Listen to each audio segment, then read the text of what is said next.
List of things I want to mention, and then we've got an activity where we're going to do some ranking again. So the first thing is, like, when we look at human society across time, right, it's very easy to see technological development. All right, what do I mean by that? Look at these amazing machines we've got that you can project something from your computer, and up here, the very fact that we have computers, okay? No one's debating, there is technological progress. One problem I think we might have though is that we conflate, that means we mix up moral progress with technological progress. Now I think we can very clearly recognize some good examples of moral progress. Okay, so classic example might be abolition of slavery in the West. Right, still exists in other parts of the world, but we've removed slavery, right? What's another example? Suffragette movement, okay, women's right to vote, women in the workplace, all right? So those trends towards equalness. So there are what you might think is examples of moral progress, and you might say now, you know, there's less sort of killing and there's less pillaging, but is that because people are more moral, or is it just because we are more wealthy? And I think there's a fair argument to be made there that because we have so much wealth, you don't need to go and steal from your neighbor. Now, just because you're not stealing, that doesn't make you a good person. That just means you're not a bad person. So historically, being a good and virtuous person didn't mean just not doing the wrong thing. It meant also doing the right thing and working towards propagating a prosperous and harmonious society. So here's a question then, is like, there's lots of people now that are very passive in that they're not actively tearing down the structures around them and causing a ruckus and ruining the world, but are they working towards building a better world? Are they acting with virtue in the world? All right, it's a question for ourselves. So like one example I've heard is, you know, it's wrong for us to assume that we're moral people, all right? And it's a very difficult thought experiment to perform, but put yourself in Nazi Germany in, you know, 1938, all right? And you know, you've really got to ask yourself, what would you do over the following 5 years? Do you really think that you have the moral character to stand against the majority of people? Were you going to be one of those people that stood up for what is right? Because most people didn't, all right? In fact, statistically, it's very unlikely that you would have. All right? It's more likely that you would have supported the Nazi Party or the status quo. That's just statistically speaking. Hindsight's a beautiful thing. It's very easy for us to look back and judge. And so what you need to do is you need to develop your moral character such that in that circumstance, you would oppose that. That's what it means to be a good person. All right? Otherwise, you're just a neutral person. You're just passive. You just observe the status quo. We were talking about sexual ethics and pornography the other day. There's a great line I like. You know, and it says, you know, just because, it's particular for the fellas here, okay, just because you're not sleeping with 100 different women doesn't mean you're a moral person, okay? All it means is that you're undesirable. And so what that means then is, for you to be a moral person, is that if you were in that circumstance where you could sleep with a different woman every night, that you would not, okay, that you would act in a moral way. All right, Marcus Aurelius, classic example, right? Okay, so let's talk about like hunter-gatherers, right? If you think of a hunter-gatherer society, every person in it, they lived in small groups, right? And every person in the group is responsible for the survival of the whole group. Everyone works together to get their food. One theory about hunter-gatherers is that they would chase their food. As human beings, we're long-distance runners. And so they would chase animals for hours, days on end, until an animal died of heat exhaustion. All right? That we would literally run as a group chasing an animal. All right? Until the animal falls down. I can't run any further, fine, kill me. All right? That's one of the theories about human beings as long-distance runners. Okay? So everyone's involved in getting food. In the medieval ages, which is, you know, 500 years ago, let's say, 500 years ago, you have 70% of the world's population involved in agriculture, involved in farming. So we moved from these hunter-gatherer tribes where everyone's participating in it to 500 years ago, 70% of people. So between hunter-gatherers and between, let's make a bit of a timeline, hunter-gatherers and between peasants, there's this transition, right? Because here you have a very nomadic style of life, people moving around, getting berries when they're in season, hunting animals when they're in season, catching the fish here when they're in season, okay? It was very dependent, it was very seasonal, so they're moving around everywhere, getting the food as it's available, all right? And what happens as they transition into this more, what you would say is sedentary, they're not moving around, they're stationary, they stay in one place. So there's lots of theories about how it happened, but basically like this, all right? So you go, does anyone know where wheat comes from? Basically Turkey, all right? That's where it was first sort of evolved as a plant, all right? And so let's say the hunter-gatherers around Turkey, they notice this wheat and they start to eat it, all right? And because they start to eat it, they're spreading it out more, all right? And it also coincides with more rain in that area.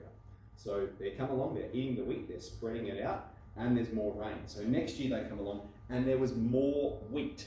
What did that mean? That meant they stayed in that period for longer, okay? And when that effect compounds, when they're spreading it out further and there's more rain and it's growing more and it's spreading it out further, all of a sudden there's enough wheat for them to not have to move on anywhere else. And so they sort of settle there.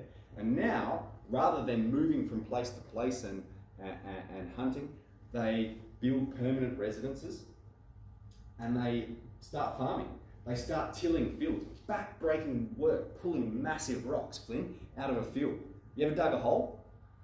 It's a hard job digging a hole, all right? And people are doing this all day, moving massive rocks out of fields so that they could grow wheat, all right? So we've gone from sort of everyone's involved to, you have 70% of people involved, all right, in agriculture 500 years ago. What is it now? Now, with modern farming, let's just talk specifically about farming, not the shops and the distributions of it and so forth. Just the people growing it. It's like 2%, between 2 to 5%, depending on where you are. 2 to 5% of people working in agriculture. So this creates a lot of freedom, right? All of a sudden we've got 95% of people can do what they want to do. They can have a good time, have a bit of fun. So this is a good example of technological development that has given us an opportunity for a sort of prosperous and thriving society. So what's something that happened in here, in between this sort of medieval period and now? What's that sort of big technological period? What do we call that? Industrial Revolution. Industrial Revolution, excellent. So what is that? What do we mean by Industrial Revolution? Machines started to take over. Perfect. It's machines, okay? And particularly the steam engine, all right? So if you go to the UK in prior to the Industrial Revolution, that's happening about 1800, 1850. So prior to that, let's say 1750, all right? There's coal mines and there's kids working in coal mines. Horrible, like that they get kids because they're small and they can get in there. And they're pulling the coal out of the coal mines so that they can get a piece of bread for their dinner. Like horrible, horrible existence. Industrial Revolution comes along, now we have a steam engine. Now we have a powered car that can pull the coal out of the mine. Excellent. So Industrial Revolution, development of machines. So we've got these farming machines, right? What other machines do we have? Washing machine. Right, who's got a washing machine at home? Everybody? Washing machine, dishwasher. I've got a list here. Washing machine, dishwasher. What about a robot vacuum? Who's got a robot vacuum at home? Matt, yeah. Jensen, yeah. They're awesome, right? We've got one because some of our friends gave it to us, and now we would buy them. We're convinced they're that good. Robots are going to take over the world. It's really good if you got kids dropping food everywhere. The robot vacuum just sucks it up. So, so machines, right? And what do these machines do? But they alleviate the need for labour-intensive jobs. Okay, so washing machine, like, has anyone here ever washed their clothes by hand? Put them in a bucket, stirred it around, put it on a scrub board. That is a lot of work as well. Do you know how heavy clothes are when they get wet? They're saturated, they're so heavy. And our washing machine goes, spins it around really fast, gets all the water out of it, and then you hang it up. There's not much water for it to dry. If you wash your clothes by hand, you need to wring them out. Otherwise, you hang something up soaking wet, it'll take ages to dry. Ages. And if you do it like in summer, like it'll dry like cardboard. It'll dry really stiff and hard. So here's some other machines that we have. Okay, self-serve checkouts. Okay, Coles is the worst supermarket I've been to at the moment as far as self-serve checkout goes. They have, what is it, three interactive ones? Yeah, like 3 or 4 trolleys to check it out. Yeah, 4. And so, you know, you go there and they're basically insisting that you serve yourself your own groceries. You know, the 3 people that operate the machines, there's always a big line there. And they're at the far end of the store. So you have to go to the opposite end of the store if you want to go and interact with a person. So now, you know, because of these machines, we don't need that menial labour. Another example, a bobcat. What's a bobcat? Big digging thing. A big digging thing. Okay, so how's this? You could get 50 blokes to dig a big hole, or you could get 1 bloke driving a bobcat to dig a hole. Okay, so all of a sudden you've just eliminated the need for 49 of them to work. All right, maybe you say, oh, but it's going to create other jobs. Right? How does it create other jobs? You need 1 person to maintain it. Okay, we've created jobs for 2 people, and we've eliminated jobs for 48 of them. So here's another one that's sort of emerging, although it's taking a bit longer than I thought it would. When people have been talking about this for a long time, it's driverless cars, right? And something I thought they would. Finn, what are you doing? I thought it's something that they would implement sooner, but they haven't yet. You know, driverless cars. So trucking is a massive industry, especially for men. Something like 20% of all men work in some form of trucking or transport. All right. If you have driverless cars, okay, cars that drive themselves, it's going to be heaps cheaper, right? You don't need to pay someone an hourly rate. You just need to pay for the machine and then pay for its upkeep, which is much cheaper than paying someone 30, 60 bucks an hour to drive a truck for you. 20% of men in trucking, if we implement driverless cars, no job. All right, so we're sort of starting to see this development, okay? So we've got children in coal mine is bad. You know, like we can look at that and say, that's not a good thing, that children shouldn't be in coal mines. Okay, but then we're perhaps looking at this far end of the spectrum as well, where, you know, the checkouts in Coles, what are they called? Yeah, checkout in Coles, that's also bad. Like the fact that people there now don't have a job because there's a machine instead. So is there some mean here, or is this progress always good? All right, what else do we want to talk about here? Automation. Okay, so all of this is trends towards automation. It's going to get worse. Okay, worse, or it's going to get better, depending on, you know, how optimistic you are about it. They even have them in Macca's, don't they? You know, type your order in, or, you know, go on your phone, put your order in, go collect it. Have you guys been on that website? Will robots take my job? You seen that website? Yeah, it's a pretty cool website. Okay, so in a moment maybe we can have a look at it. But what it is it you can type in your job, and it's a probability calculation based on how likely they think robots are going to take your job. Okay, let's do this organising activity. So I'm going to get some feedback from you guys. I've got a number of jobs, and we collectively are going to rank them from most important to least important for, what are we ranking it on? The function of society.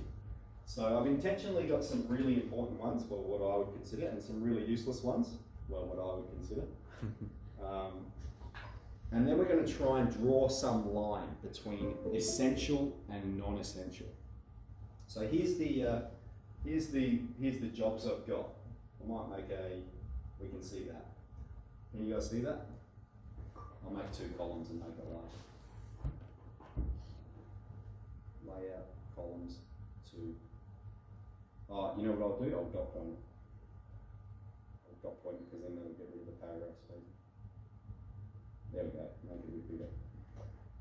Okay. So these are in no particular order at the moment. So let's have a quick read of them. We've got a farmer, okay, someone who grows food. Let's imagine this is our population, our city population. We've got a barista, that's someone who makes coffee. We've got a teacher. We've got an office worker, so like an accountant or something like that. We've got a doctor, general practitioner, psychologist, someone who does counselling. We've got a paper salesman, people watch The Office. Clothes salesman. We've got a builder. We've got an OHS officer, making sure everyone's doing their safe work practices. We've got a supermarket worker. We've got a truck driver.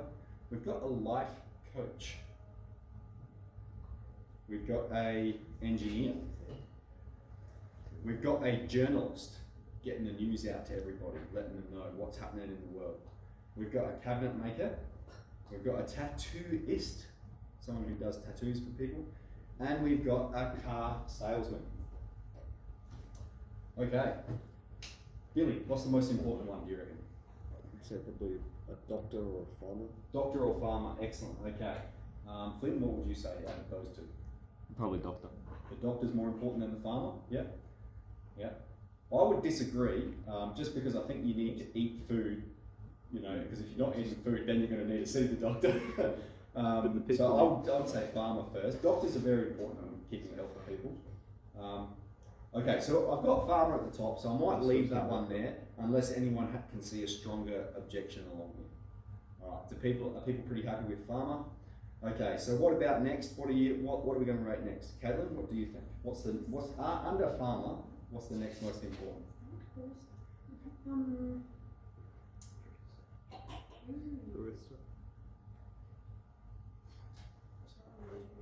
Teacher? A teacher. Oh, you're so kind. Yeah, psychologist or teacher. Pardon? Yeah, psychologist or teacher. You reckon? Yeah. All right. Michael? I'd say doctor or teacher, yeah. Doctor or teacher? Yep. Ella? A teacher. All right. So let's start to organise the list a bit. Okay, we don't need to make it perfect. So we'll put the doctor up here. So is the barista up the top or sort of towards the bottom? Do we reckon? Bottom. Probably middle. I think let's try to do it seriously. All right, coffee's good, but it's not an essential thing. So we just chuck it down there. It's more important than life coach. More important than life coach, says Jensen. All right, thank you. I'm organising it. That's good. Okay, so with farmer, teacher, doctor, I think there's a strong argument to be made, as a teacher, that teaching's actually not very important in the grand scheme of things. I'm going to say yes, it is. Education's great, but let's look at things that we need. Okay, in our society, we are going to need houses to live in. Okay, so we do need a builder, and we're going to need someone to drive the food around, and we are going to need someone to sell the food. All right, so let's chuck them up there. We're going to need someone to monitor roads and that kind of thing. So we'll move these things up here. OHS officer, are they important? Is it important for us to sort of have someone to come along with a clipboard and inspect and make sure we're all safe? You've got a doctor. Is it essential? No, it's not essential. OHS officers, stuff. Let's move them right down the bottom, I reckon. Above life coach. Yeah. Or next to equal with life coach. Okay. Surely tattooist is at the bottom. Yeah. Tattooist. Surely. It's still above life coach. Tattooist not a particular. Yeah, I would agree with Michael. I think. I think life coaching could be good, right? So let's see what we've got here. Farmer, doctor, supermarket worker, builder, engineer, truck driver, teacher. Okay, what about from here? Office worker, where's that going? You know, like an office worker, an accountant, you know, sort of managing papers, managing affairs, that, you know, where do you reckon that? Where's an office worker go? Is that in a pretty good spot for it, or? Yeah, probably just leave it. Probably lower, I reckon. A little bit lower, so Yeah. what's currently below it that should be above it? Psychologist, probably. Psychologist, yep. Yep, so you girls put that, you had a pretty important one on that, so put that above office worker, okay, yep. So it shifted down 1 unit. So, I mean, like when you look at paper, clothes and cars and cabinet makers, you know, they're reasonably important, but they're not the most important things. Although, and same with a barista, like probably coffee's more important than paper. Probably, who would agree, like a journalist, does it go down or does it go up? Is it important people get their news, or is it not something really essential? Alex? Down. Emma? You're not really sure? Let's put it under car salesman. You know, people need cars. All right, so that's a pretty okay. Does anyone think one should be shoved up or shoved down from where it is at the moment? I think clothes are pretty important. Yeah. Yep. Depending, especially if you live in a place like Mount Gambier or Antarctica. So, someone who sells clothes. So let's chuck that up. Where are we going to put it, Jensen? Under teacher. Under teacher. Yep. All right. Any other movements people would like? I'd say the health and safety person is probably pretty important because they have to like keep the engineers in check and stuff. Make sure they're not designing any dodgy bridges and so forth. Yep. Yeah. Yeah, so that's what they do, but like I suppose my experience of OHS officers, and maybe you guys too, is that they come along and they stop work from taking place, and they slow everything down. They put red tape everywhere, and they make you follow all these ridiculous regulations so that so that no one gets hurt. What's the saying? You know, you've got to crack a few eggs to make an omelette.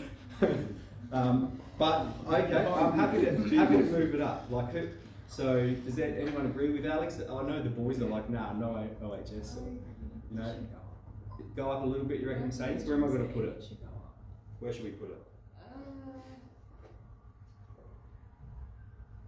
Between office worker and barista. All right. Yeah. Now, Alex, does one of your parents work in OHS or something? You know, you're defending that position pretty thoroughly there. No, I'm just like scared of going on roller coasters and stuff. Well, we didn't put roller coaster designer, did we? Okay, so now what we want to do in our society here is draw a ruthless line that separates things that are essential from things that are non-essential. A bit like the COVID ruling, but I think more extreme. What is absolutely essential for the function of our society, and what is something that is not essential, that we don't need. So what do we need for a functioning society? We're going to need buildings, we're going to need food, and we're going to need food to get around. Okay. Then what have we got? We've got our most important needs. We've got food, we've got shelter, we've got clothes. Okay. It's getting around the place. It's transported here. We've got education. Like, is there anything else that humans ultimately need? Water. Coffee. Water, yeah. So like if we had a plumber or so forth, I'm going to include that with builder. Water getting around. So Flynn, where do you draw the line between essential and non-essential workers? Probably under OHS officer. Under OHS officer. Okay. Between that and barista. Yep. So you'd say, yep, above these are essential, and below non-essential. All right. Everyone's pretty happy with that. Jensen? I'd probably go under clothes salesman. Under clothes If salesman. you're talking essential, like on a desert island. There's a break there. Yep. Caitlin, what do you reckon? I'd agree with Jensen. Yep. Billy? Yeah, I agree with clothes salesman. Clothes salesman, yep. Yeah, if we're drawing a really ruthless line, I think I'm probably inclined to agree there as well. But I agree as well, there's a case to be made for these positions. But so we've got a clear line. My pen's not working. So there's our line between essential and then sort of jobs that we have in our society but we don't need. Okay? So guess what? Probably 50% of people work in jobs that are unnecessary. But maybe there's a beauty in that what is work but something that dignifies human beings, that we need work. So that's a good ranking exercise. Now one thing John Paul II said is that whenever there's a development in technology, there should also be an accompanying development in ethics. All right, so as technology develops, as these things have developed, we need some development in ethics to inform how we act according to that technology. And look at the amount of technology that's exploded around for us, right? Like smartphones, we've just picked them up and started using them without really any ultimate ethical consideration on how these things should be utilized, okay? 10-year-old has a smartphone, they can access pornography, all right? Is that a good thing? What about how they're designed to consume all of your attention? You know, is that a good thing? So smartphones, so we've just picked up these things. And what is it, right, but a consequence of capitalism, isn't it? It's a consequence of capitalism, it's a consequence of innovation, and it's a consequence of market demands. That's why we have developments taking place. And capitalism, okay, so capitalism, that word, is basically, what's a good way to describe it? But it's a money system, okay? Because you have money and you buy things, you create a demand for those things, all right? And this is how I like to describe capitalism, is it's ruthless and it's beautiful. It's ruthlessly beautiful, all right? Why would I describe it like that? Ruthless because it doesn't care about people. It doesn't care about feelings. It doesn't care who gets impacted. It's just a brutal machine algorithm that sorts, okay? Beautiful, why? Because look at this world that it's created. You can go to the toilet in there and drink the water out of the system. That's what capitalism has created. Because there was a demand for water to be here at this time in a clean state, you can go and do that now. Every day, you think of what capitalist society produces, 160,000 people are lifted above the poverty line. All right, so I've told you that stat before that. You know, 50 years ago in the 1970s, population of Earth, 4 billion. 2 billion of them living in poverty, half of them, just under half living in poverty. All right, now, what are we, 20, 50 years later, population 8 billion, under 1 billion people, I think it's like less than 10% now, live in absolute poverty. All right, and what's that a consequence of? Look at all the wealth that capitalism has generated. Look at all the wealth that surrounds us. But also, look at these problems that it creates, you know, this sort of increased automation. Now there's less work for people to do. So we're asking ethical questions around that. So, I think we've mentioned this point before as well. This is a point about, I'm just going to pull it out. IQ. What does it stand for? What does it mean, IQ? It's intellectual quotient. What's it a measure of? Intellect. Yeah, intellect, yeah. So basically ability to solve problems, recognize patterns, okay? And it's ranked on it's a normal distribution, all right? And the average IQ is, in Australia, 100. Oh, that's true. Okay, 100. Standard deviation of 15, all right? So what that means, if we go to 115, you have 34% of people in here, and you have 16% of people who have an IQ of 115 or larger. All right, and then the same, 34% between 100 and 85, and so you have 16% of people an IQ below 85. All right, so it's normally distributed, standard deviation 15. Now, like we've said, as technology's increased, there's less need for what I'm going to say, and not in a derogatory way, but menial jobs, okay, like digging a hole.